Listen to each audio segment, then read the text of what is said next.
In this video, we'll be talking about the graphs of functions. We'll learn how to make tables of values for our function, we'll learn how to find the x and y intercepts, and we'll also learn how to determine the domain and range of a function based off of its graph. First of all, what does it mean to graph a function? When we talk about the graph of a function f, we're talking about the graph of the equation y equals f of x. Looking at the equation y equals f of x, this means that for each particular x value, the corresponding y value is the output of the function when we input x. And what this means is that each point on the graph of a function consists of a pair of input, comma, output. Let's take a look at an example. In our first example here, we're asked to graph f of x equals negative 1/2 x plus 2.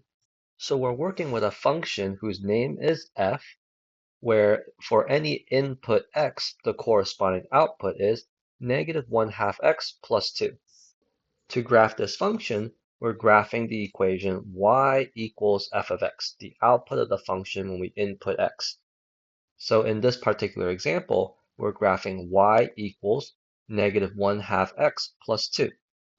From our previous videos, we've learned how to graph something like this, but let's go through some of the steps, but I'll phrase things in the context of working with functions. First, we can make a table of values to get a sense of what points are on the graph. We'll start by picking some x values. Let's look at the x values from negative 2 all the way to 2. Now, to fill out this table, we remember that for each x value, the corresponding y value is the function's output at that x value. So for x equals negative 2, the corresponding y value would be f of negative 2, the function's output when we input negative 2. So plugging that into our function, we have negative 1/2 times negative 2 plus 2. If we compute negative 1/2 times negative 2, that's positive 1. Positive 1 plus 2 gives us 3. So this gives us our first point on our graph. When x is negative 2, the y value is 3, so we have the point negative 2, comma 3 on our graph. Next, for x equals negative 1, the corresponding y value would be the output of my function at negative 1. So plugging negative 1 into our function, we have negative 1/2 times negative 1 plus 2. So that's positive 1/2 plus 2, or 5/2. For x equals 0, the corresponding y value is f of 0, the output of my function when I input 0. So plugging 0 in, we have negative 1/2 times 0 plus 2. That's just going to give me 2. For x equals 1, f of 1 is negative 1/2 times 1 plus 2. That's going to be 3/2. And then lastly, for x equals 2, the corresponding y value would be f of 2, which is negative 1/2 times 2 plus 2. Negative 1/2 times 2 gives me negative 1 plus 2. That's going to be positive 1. Now with these 5 points, we should have an idea of what our graph looks like, but let's also get some practice finding x and y intercepts for our graph. Now normally, when we find x-intercepts, what we want to do is we want to look at our equation and we want to set y equal to 0 and solve for x. But in the context of working with functions, we're graphing y equals f of x. So setting y equal to 0 is the same as setting f of x equal to 0. So we say that to find the x-intercepts for a function, we set f of x equal to 0 and solve for x. So in this problem, f of x is negative 1/2 x plus 2. We want to set it equal to 0 and solve for x. Start by subtracting 2 from both sides. We get negative 1/2 x equals negative 2. And then lastly, multiply both sides by negative 2 to get x equals positive 4. So the x-intercept for this function is going to be the point 4, comma 0. Next, if we want to find the y-intercept for our function, what we do is we go to our equation and we set x equal to 0. In the context of functions, setting x is equal to 0 is essentially figuring out the output of my function when the input is 0. So if we want to find y-intercepts for a function, all we have to do is evaluate f of 0. Now this is something that we've already done in our table of values. F of 0, we computed that to be 2. So now let's draw the graph of our function. First, we can plot the x and y intercepts. So 4, 0 is our x-intercept, 0, 2 is our y-intercept, and we can plot some of our other points. For example, we have -2, 3, -1, 5 halves, 1, 3 halves, and 2, 1. Looking at these points, we see that the pattern seems like it's a straight line. So all we have to do is connect all of these points with a straight line to complete our graph. One last thing we can talk about for this function is the domain and range. Now remember that the domain of a function consists of the possible inputs to our function. And the inputs of our function correspond with the x-coordinates of the points on the graph. So if we want to use the graph to help us determine the domain, we want to look at all points that we have on our graph and think about what x-coordinates these points have. Now, if we trace our graph to the left, we see that the graph extends infinitely to the left, which means that there's no lower bound on the x values that we have. And if we trace our graph to the right, we see that our graph extends infinitely to the right, which means there's no upper bound for the x values that we have. So using the graph, we see that our domain is -infinity to infinity. Now this is something we could have figured out even without looking at the graph, because our function is -1/2 x plus 2. For this function, there's no risk of taking square roots of negative numbers, and there's no risk of dividing by 0. So that's why the domain is all real numbers. Now, for the range of this function, remember that the range consists of the set of possible outputs to our function. When we look at the graph of a function, the outputs correspond with the y-coordinates of the function. So if we want to figure out the range of a function, we can look at the graph of the function, look at the points that we have here, and decide what y-coordinates do we have for these points. If we trace our graph to the right, we see that the graph extends infinitely downwards, meaning our y values are just going to keep on getting smaller and smaller as we move to the right. So there's no lower bound on our y values. If we trace our graph to the left, we see that our graph extends upwards infinitely, which means that our y values are just going to get larger and larger as we go to the left. This means that there won't be an upper bound for my y values. So our range for this function is also going to be -infinity to infinity.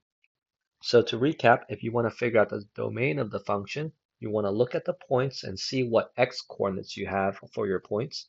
If you want to figure out the range of your function, you want to look at the points on the graph and see what y-coordinates you have on your graph.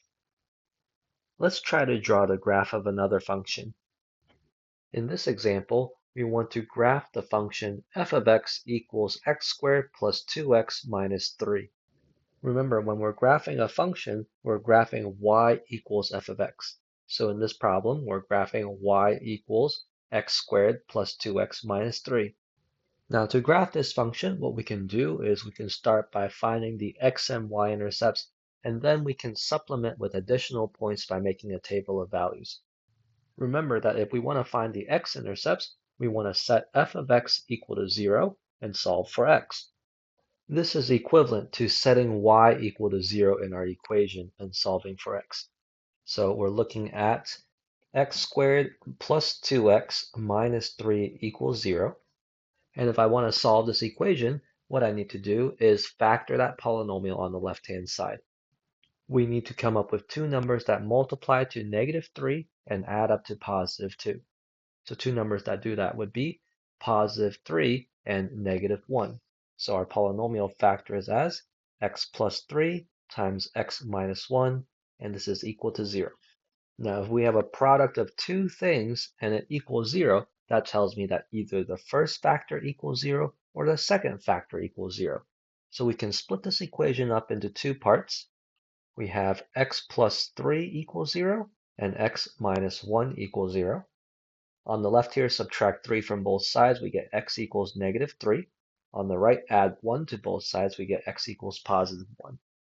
So our two x-intercepts for this function are x equals -3 and x equals +1.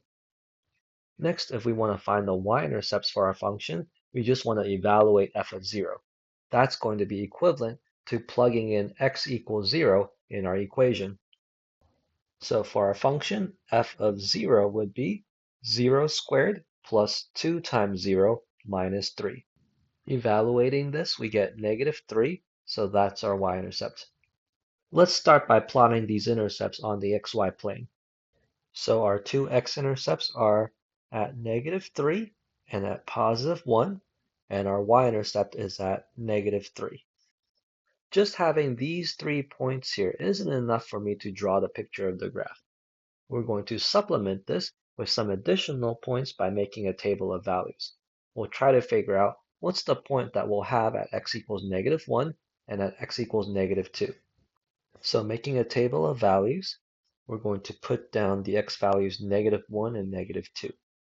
If we want to find the corresponding y coordinates, we want to figure out the outputs of our function at those x values. So at -1, the output would be f of -1, which is -1 squared plus 2 times -1 minus 3. This gives us 1 minus 2 minus 3, or -4. To find the y value corresponding to x equals -2, we want to evaluate f of -2. This gives us -2 squared plus 2 times -2 minus 3, which is 4 minus 4 minus 3, which is -3. So let's plot these two additional points on our graph. We have -1 comma -4, and then we have -1 comma -3. With these additional points, we have a better idea of what our graph looks like. So now connecting these points, we can complete our graph to get this parabola shape. Let's now use our graph to figure out the domain and range of our function. The domain of our function consists of the inputs to our function, which are the x-coordinates of the points that we have. So looking at our graph here, we can trace infinitely to the left, so there's no lower bound for my x values. We can also trace infinitely to the right, so there's no upper bound for my x values. So the domain for this function is -infinity to infinity, which also makes sense when we look at the formula for our function. We don't have to worry about square roots of negative numbers or dividing by 0. That's why the domain is all real numbers. The range of the function consists of the outputs of our function, and the outputs are the y coordinates of our points. When looking at the y values on our graph, we want to ask ourselves, is there a lowest point on our graph, and is there a highest point on our graph? Well, in this function, there is a lowest point here at -1 comma -4. The graph does not extend below that point, so we have a smallest y value, which means our range will begin at -4. Now, if we trace either to the right or to the left, we see that our graph goes up, which means our y values are getting larger and larger. So there is no upper bound for the y values on our graph. So for that reason, our range is -4 to infinity. So in this video, we learned how to draw the graph of a function and also how to use the graph to help us determine the domain and range of the function. In our next video, we'll look at more examples of graphs and learn how to use them to obtain information about our function.